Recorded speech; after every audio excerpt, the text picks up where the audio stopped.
आज दिनांक आहे 28 सप्टेंबर 2025. आज आहेत आपल्यासोबत डग साहेब. डग साहेबांना गेल्या अंदाजात सांगितलं होतं त्याप्रमाणे महाराष्ट्रात अनेक राज्यामध्ये पावसाने धुमाकूळ घातलेला आहे. अनेक शेतकऱ्यांचे जीवन विस्कळीत झालेले आहे.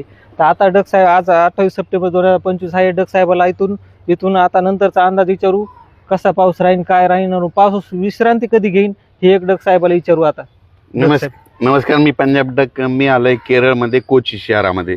तर या कोची शहरातून आपल्या महाराष्ट्रातल्या शेतकऱ्याला अंदाज देणार आहे. तर मला शेतकऱ्याचे खूप फोन आले की आपल्या महाराष्ट्रात खूप पाऊस चालू आहे, मग कधी उघडणार आहे. तर सर्वप्रथम महाराष्ट्रातल्या शेतकऱ्यासाठी आनंदाची बातमी. आपल्या महाराष्ट्रामध्ये तुम्हाला सांगू इच्छितो, उद्याच्याला म्हणजे 29 तारखेला उद्या दुपारनंतर चांगलं सूर्यदर्शन होणार आहे आणि पाऊस देखील उघडणार आहे. म्हणून सर्वप्रथम ही आनंदाची बातमी. आणि लगेच महाराष्ट्रातला देखील पावसाचा जोर कमी होणार आहे. म्हणून सर्वप्रथम हे एक महाराष्ट्रातल्या शेतकऱ्यांनी लक्षात येतं. राज्यातल्या सर्व शेतकऱ्याला सांगू इच्छितो की राज्यामध्ये फक्त आजच्या दिवस म्हणजे आज 28 आणि उद्या 29 तारखेपर्यंतच राज्यात पावसाचं वातावरण आहे. म्हणून हे अंदाज लक्षात येतात. फक्त 28-29ला फक्त उत्तर महाराष्ट्राकडे जरा जास्त पाऊस राहणार आहे. उत्तर महाराष्ट्राकडे म्हणजे मुंबई पुणे नाशिक, इगतपुरी, निफाड, चाळीसगाव, नंदुरबार, धुळे, जळगाव तिकडे मात्र उद्याच्या दिवस मात्र पाऊस राहणार आहे. पण पूर्व विदर्भ 6 जिल्हे, पश्चिम विदर्भ 5 जिल्हे, मराठवाडा, पश्चिम महाराष्ट्र या ठिकाणचा जोर मात्र उद्याच्याला ओसरणार आहे. म्हणून सर्वप्रथम ह्या 4 विभागातल्या शेतकऱ्यांनी हा अंदाज लक्षात घ्यायचा. त्याच्यानंतर राज्यामध्ये काय परिस्थिती राहणार, तर राज्यामध्ये तुम्हाला सांगू इच्छितो की 30 सप्टेंबर, 1 ऑक्टोबर, 2 ऑक्टोबर, 3 ऑक्टोबरच्या दरम्यान राज्यात चांगलं सूर्यदर्शन होणार आहे. हवामान कोरडं राहणार आहे. म्हणून हा राज्यातल्या सर्व शेतकऱ्यांनी अंदाज लक्षात द्यायचा. मग त्याच्यानंतर परत पाऊस येईल का, तर त्याच्यानंतर राज्यातल्या सर्व शेतकऱ्याला सांगू इच्छितो की ऑक्टोबरमध्ये शेतकऱ्याचे फोन आले की हे पाऊस संपल्याच्या नंतर परत पाऊस येणार आहे का, तर ऑक्टोबरमधला शेतकऱ्याला सांगू इच्छितो की 4 ऑक्टोबर, 5 ऑक्टोबर, 6 आणि 7च्या दरम्यान परत राज्यात एकदा पाऊस येणार आहे. म्हणून हे 4 ते 7 ऑक्टोबरचा अंदाज हे सर्व शेतकऱ्यांनी लक्षात द्यायचा. पण राज्यात मात्र आज 28 तारखेला मात्र राज्यात पुन्हा एकदा पूर्व विदर्भ, पश्चिम विदर्भ, दक्षिण महाराष्ट्र, उत्तर महाराष्ट्र, कोकणपट्टी, खानदेश, मराठवाडा सगळीकडेच आज दुपारनंतर मध्ये रात्रीच्याला पाऊस पडणार आहे.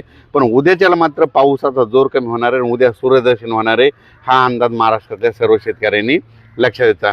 खास करून जास्त आता म्हणजे आजच्यानं मराठवाडा आणि पश्चिम महाराष्ट्रातल्या शेतकऱ्याला एवढं काही घाबरायची गरज नाही. कारण की आज जास्त पाऊस मुंबई, पुणे, उत्तर महाराष्ट्राकडे जास्त पडणार आहे. मुंबई, पुणे, उत्तर महाराष्ट्र, इगतपुरी, नंदुरबार, धुळेकडे. म्हणून हा अंदाज सर्व शेतकऱ्यांनी लक्षात घ्यायचा. तसेच डग साहेब तुम्ही सांगितलं आहे आता हे पाऊस विश्रांती घेणार आहे. पण 5, 6, 7 तारखेचा पावसाचा वेग कसा राहणार आहे? असाच मुसळधार राहणार आहे का कमी प्रमाणात राहणार आहे?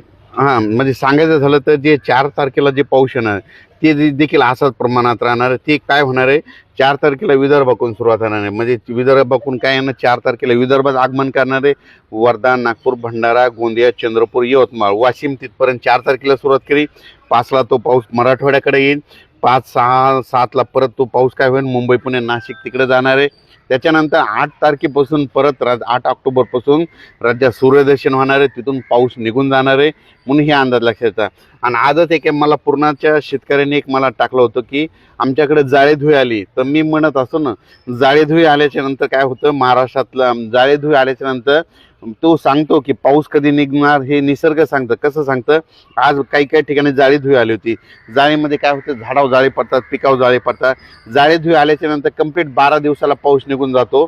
आणि या वयानं तुम्हाला सांगतो, आज पूर्णा तालुक्यामध्ये बऱ्याच ठिकाणी काय झालं, आज आहे 27 तारीख, आज आहे 27 तारीख, 28 तारीख, तर आज देखील जाळीधुळी आली. तर मला सांगू इच्छितो की आज देखील म्हणजे आजपासून कंप्लीट 12 दिवसाला पाऊस निघून जाणार हे संकेत आजच महाराष्ट्रातल्या शेतकऱ्यांना त्यांनी दिले. आणि त्यानंतर तुम्ही म्हणत होते ना ते केदारनाथ, हा आमच्या मित्राचा कॉल आला केदारनाथला त्याला जायचं आहे. तर तिथलं वातावरण कसं राहील? तर हिमाचल प्रदेश आणि केदारनाथला म्हणजे बऱ्याच शेतकऱ्याचे मला फोन आले की आम्ही केदारनाथला जाणार. तर तुम्हाला सांगतो, महाराष्ट्रात जर कोणी असेल तर केदारनाथला तुम्ही काय करायचं, 5, 6, 7च्या दरम्यान जाऊ नका. कारण की केदारनाथकडे, हिमाचल प्रदेशकडं, उत्तराखंडमध्ये काय होणार आहे, 5, 6, 7मध्ये तिकडं ढगफुटी सदस्य पाऊस पडणार आहे. अतिमुसळधार पडणार, अतिवृष्टी होणार आहे. म्हणून तिकडं या 2-3 दिवस जाण्याचे टाळावे. नंतर गेलं तर काय हरकत नाही. पण सध्या तरी 5 ऑक्टोबर, 6 आणि 7च्या दरम्यान तुम्ही जाऊ नये. साहेब ते तुम्ही 5, 6, 7चा पाऊस सांगितला ते सगळीकडेच राहणार आहे का पूर्ण? जे 4 तारखेला जे पाऊस येणार आहे ते सुरुवातीला विदर्भ होणार आहे. म्हणजे सगळीकडे ते काय होणार, विदर्भातून सुरुवात होणार आहे, पुन्हा विदर्भातून मराठवाड्याकडे जाणार आहे, मराठवाड्याकडून पश्चिम महाराष्ट्राकडे जाणार आहे, पश्चिम महाराष्ट्राकडून उत्तर महाराष्ट्राकडे जाणार आहे, उत्तर महाराष्ट्राकडून गुजरातकडे जाणार आहे आणि 8 तारखेला मग आपल्या महाराष्ट्रात सूर्यदर्शन होणार आहे. म्हणून हे देखील अंदाज लक्षात यायचं. ज्यांचं सोयाबीन काढायला आलं असेल तर तुम्ही काय करा, एक तर तुम्हाला काढायचं असलं तर उद्या 29 तारखेपासून तर 3 तारखेपर्यंत 29, 30 5 दिवस तुम्हाला काढायला वेळ आहे.